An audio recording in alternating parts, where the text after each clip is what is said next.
श्री गुरु चरण सरोज रज निज मन मुकुर सुधार। वर्णहु रघुबर बिमल जस जो दायक फल चार। बोलिए सियावर रामचंद्र की जय। श्री राम मैं सब जग जानी करऊं प्रणाम जोर जुग पानी। आइए, हमारे ऋषियों ने जीवन को जिस पारदर्शी, व्यापक, सूक्ष्म और गहराई से देखा है, उसका एक दृष्टांत है। आत्मदेव नाम के एक ब्राह्मण हैं। उनको कोई पुत्र नहीं है। आत्महत्या करने के लिए जा रहे हैं। एक महात्मा मिल गए। उन्होंने रोका तो उन्होंने कहा हमारे पुत्र नहीं है, और अगर पुत्र नहीं हुआ तो हम प्राण दे देंगे।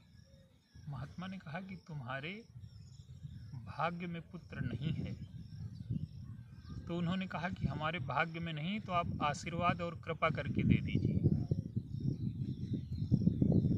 आत्मदेव तुंगभद्रा नदी के किनारे रहते हैं। तुंगभद्रा का तात्पर्य है कि हमारा जीवन कल्याण में हो जाए। ये जीवन एक नदी की तरह से है। ये शरीर हमें एक नदी की तरह से मिला है। ये मनुष्य शरीर में हम चाहें तो अपना कल्याण कर सकते हैं। तो वो हैं तो नाम से आत्मदेव, पर वास्तव में वो शरीर देव हैं। हम में से अधिकांश लोग शरीर देव हैं। शरीर से ऊपर नहीं उठ पाते। हमारा जो मूल तत्व है वो तो आत्म तत्व है,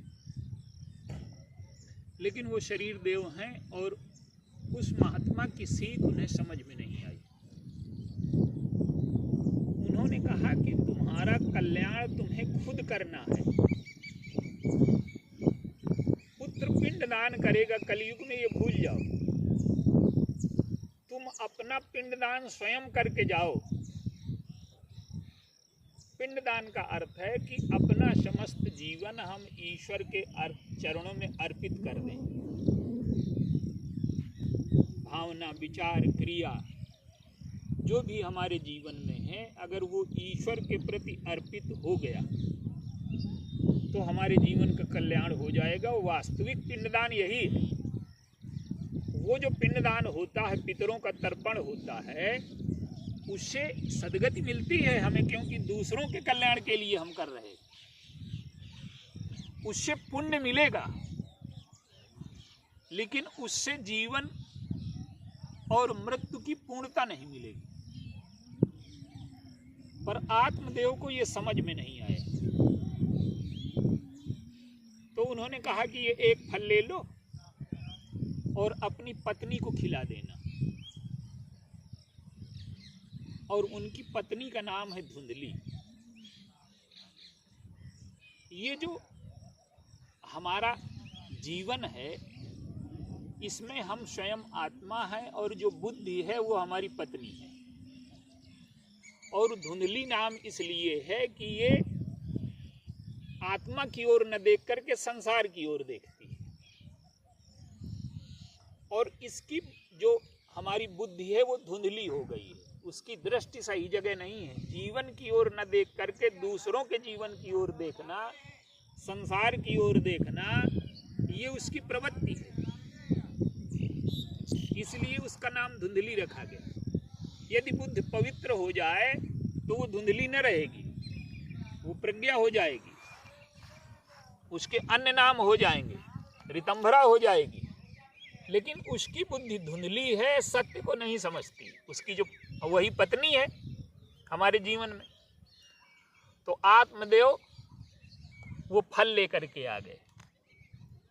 इसका तात्पर्य ये नहीं कि संत प्रारब्ध को बदल देता है।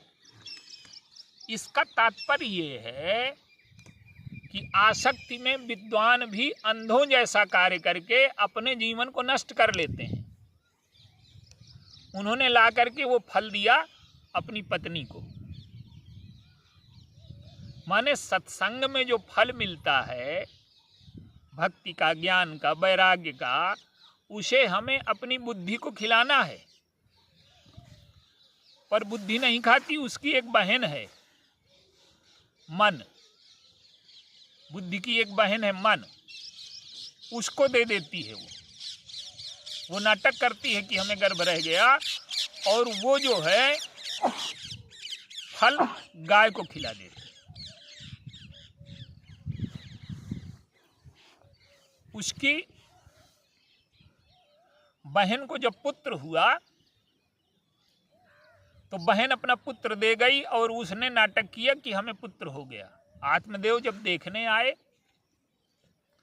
तो उन्हें लगा कि ये बालक रात में पैदा हुआ, ये तो 2-3 महीने का लगता है। तो उन्होंने अपनी पत्नी से पूछा, तो उसने कहा कि ये संत का प्रसाद है, इसलिए ऐसा स्वस्थ लगता है। अब देखिए, वो जो पुत्र है धुंधकारी हुआ, और धुंधकारी का अर्थ है कि उसने, वो 5 वेश्याएं हैं। 5 वेश्याएं हमारे जीवन में क्या हैं? वो जब युवा हुआ तो वो 5 वेश्याओं के चक्कर में फंस गया। वो 5 वेश्याएं हैं हमारे जीवन में, शब्द, रूप, रस, स्पर्श, गंध। ये 5 वेश्याएं हैं। वो जो धुंधकारी है, जिसकी बुद्धि भ्रष्ट है, वो मनुष्य इन 5 वेश्याओं के चक्कर में रहता है। या तो स्पर्श चाहेगा, या तो अच्छा संगीत सुनना चाहेगा, या अच्छा रूप देखना चाहेगा। शब्द, रूप, रस, स्पर्श, गंध जो है ये 5 वेश्याएं,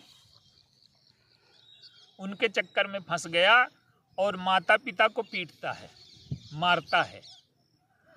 देखिए, पुत्र होने से किसी का कल्याण नहीं होता जब तक अच्छा पुत्र न हो। पुत्र तो लाखों लोगों के हैं, पर हम पुत्र चाहते हैं कि हमारा कल्याण हो। हमारे शास्त्रों में लिखा है कि पुत्र अगर होगा तो व्यक्ति को पुण्य नाम के नरक में न जाना पड़ेगा। तो वो तो मरने के बाद की बात हुई कि नरक में जाना पड़ेगा कि न जाना पड़ेगा। पर अगर अयोग्य पुत्र हुआ तो वो नरक यहीं जीवन में ला करके खड़ा कर देता है, पूरे जीवन को नरक बना देता है। एक नरक में आप जाएंगे कि न जाएंगे, पूरे जीवन को नरक बनाने का काम कर देता है।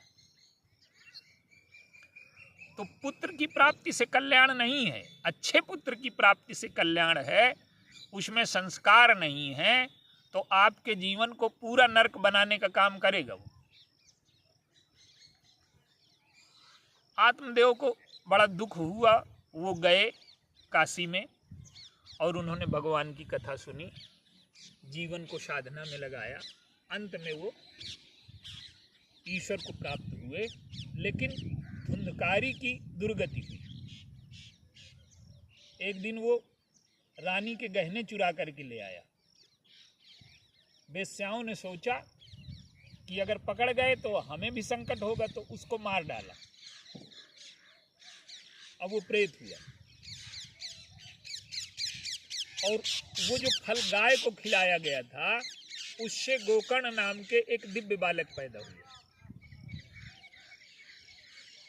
वो जब धुंधकारी प्रेत हो गया तो अपने भाई के पास गया, गोकर्ण के पास, और कहा कि मैंने जीवन में बड़े अपराध किए हैं, मैं प्रेत हो गया हूं, तो मुझे प्रेत योनि से मुक्ति दिलाओ। गोकर्ण गए, गया में श्राद्ध किया, लेकिन गया के श्राद्ध से भी उसका उद्धार नहीं हुआ। यद्यपि गया में भगवान के चरण हैं, उद्धार हो जाता है, पर उसका गया में श्राद्ध से उद्धार नहीं हुआ। तो गोकर्ण जी लौट करके आए और उन्होंने श्रीमद् भागवत की कथा सुनी। गोकर्ण आकर के बांस में बैठ गया, उसमें 7 गांठें हैं। परीक्षित को भी 7 दिन का श्राप है, 7 दिन में मृत्यु हो जाएगी। ये 7 गांठें क्या हैं? ये 7 गांठें हमारे जीवन में जो हमारी आसक्तियां हैं, कि धन में आ सकती है, कि पत्नी में आ सकती है, कि यश में आ सकती है, ये हमारे जीवन में गांठें हैं। और भगवान की कृपा अगर हो जाती है तो ये जीवन की गांठें हमारी खुलती चली जाती हैं। तो भगवान की शरणागति, भगवान का नाम, भगवान की कथा हमारे जीवन की गांठों को खोल देती है। एक दिन की कथा में एक गांठ खुलती है। तो जब आंतरिक ग्रंथियां खुल जाती हैं, हृदय निर्मल हो जाता है, ये सारी गांठें समाप्त हो जाती हैं, तो धुंधकारी की मुक्ति हो गई।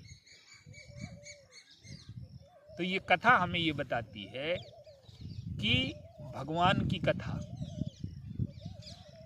श्राद्ध का क्या अर्थ है। हमें जीते जी अपना पिंडदान करना है। कोई दूसरा करेगा उससे हमारी मुक्ति होगी, ये संभव नहीं है। होता है, लेकिन हम दूसरों के भरोसे क्यों रहें। हम अपना पिंड, अपना जीवन,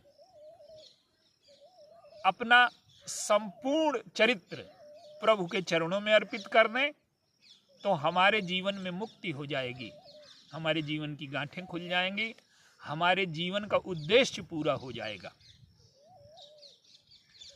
और गोकर्ण जी जो हैं वो चूंकि प्रसाद हैं संत के, तो हमें बहुत प्रारब्ध बदलने की चेष्टा नहीं करनी चाहिए। और पुत्र से, परिवार से हमारा कल्याण होगा, ये एक सीमित सत्य है। चूंकि आप देखिए, वसुदेव जी ने जब जन्म लिया तो जन्म लेते ही चल पड़े, और व्यास जी पीछे पीछे जा रहे हैं। तो वृक्षों ने व्यंग किया, वो पुत्र पुत्र कह करके पुकार रहे हैं सुखदेव जी को। तो सुखदेव जी कहते हैं कि कई बार आप हमारे पुत्र हुए, कई बार हम आपके पुत्र हुए। पुत्र और पिता का जो संबंध है वो वासना का है, ममत्व का है। और वास्तविक संबंध जो है हमारा वो ईश्वर से है। हम ईश्वर के पुत्र हैं, यह ज्ञान कहता है कि हम वही स्वरूप हैं। तो सुखदेव जी उन्हें समझाते हैं, वृक्ष उन पर व्यंग करते हैं। वो कहते हैं कि तुम पुत्र के पीछे भाग रहे हो, और वृक्ष अनासक्त होते हैं। वो कहते हैं कि जब कोई हमें पत्थर मारता है तो हम अपना पुत्र उसे दे देते हैं, माने अपना फल वृक्ष हमें दे देते हैं। हमें पुत्र से आसक्ति नहीं है, और तुम इतने विद्वान होकर के तुम्हें पुत्र से आसक्ति है। तो हमें अपना श्राद्ध स्वयं करना है, अपना पिंडदान स्वयं करना है, अपने जीवन का कल्याण हमें करना है। ये मनुष्य जो शरीर मिला हुआ है हमें कल्याण के लिए मिला हुआ है। और वो जो भागवत की कथा है उसका निष्कर्ष क्या है कि उसमें सुखदेव जी जो कथा कह रहे हैं, सुखदेव जी चूंकि इतने धन्य महात्मा हैं कि किसी महात्मा में वैराग्य की प्रमुखता होती है, किसी महात्मा में ज्ञान की प्रमुखता होती है, किसी महात्मा में भक्ति की प्रमुखता होती है। लेकिन सुखदेव जी ऐसे महात्मा हैं जिनमें ज्ञान, भक्ति, कर्म तीनों की, ज्ञान, भक्ति, वैराग्य तीनों की महानता है, तीनों उनके जीवन में है। और भगवान की कथा सुनने का तात्पर्य यह है कि जो भक्ति देवी वृद्ध हो गई हैं, उन भक्ति देवी तो युवा है, वृंदावन में उनके पुत्र वृद्ध हो गए। और यही कहानी हमारे जीवन की है कि हमारे जीवन में ज्ञान, भक्ति, वैराग्य वृद्ध हो गए हैं, वो युवा हो जाएं, तो हम अपने जीवन को धन्य बना लें श्रीमद् भागवत की कथा से। तो ये जो धुंधकारी, गोकर्ण और सुखदेव जी की कथा है, ये हमारे अंतर जीवन की कथा है। और अगर हम इसे समझ लें तो हमारा जीवन धन्य हो सकता है। हम अपना स्वयं पिंडदान करें, हम स्वयं अपने जीवन में कल्याण प्राप्त करें। और जब भगवान की कथा, भक्ति, ज्ञान, वैराग्य हमारे जीवन में प्रतिष्ठापित हो जाएंगे तो हमारा जीवन भी धन्य हो जाएगा और हमारी मृत्यु भी धन्य हो जाएगी। यही हमारे जीवन के कल्याण का साधन है। बोलिए सियावर राम।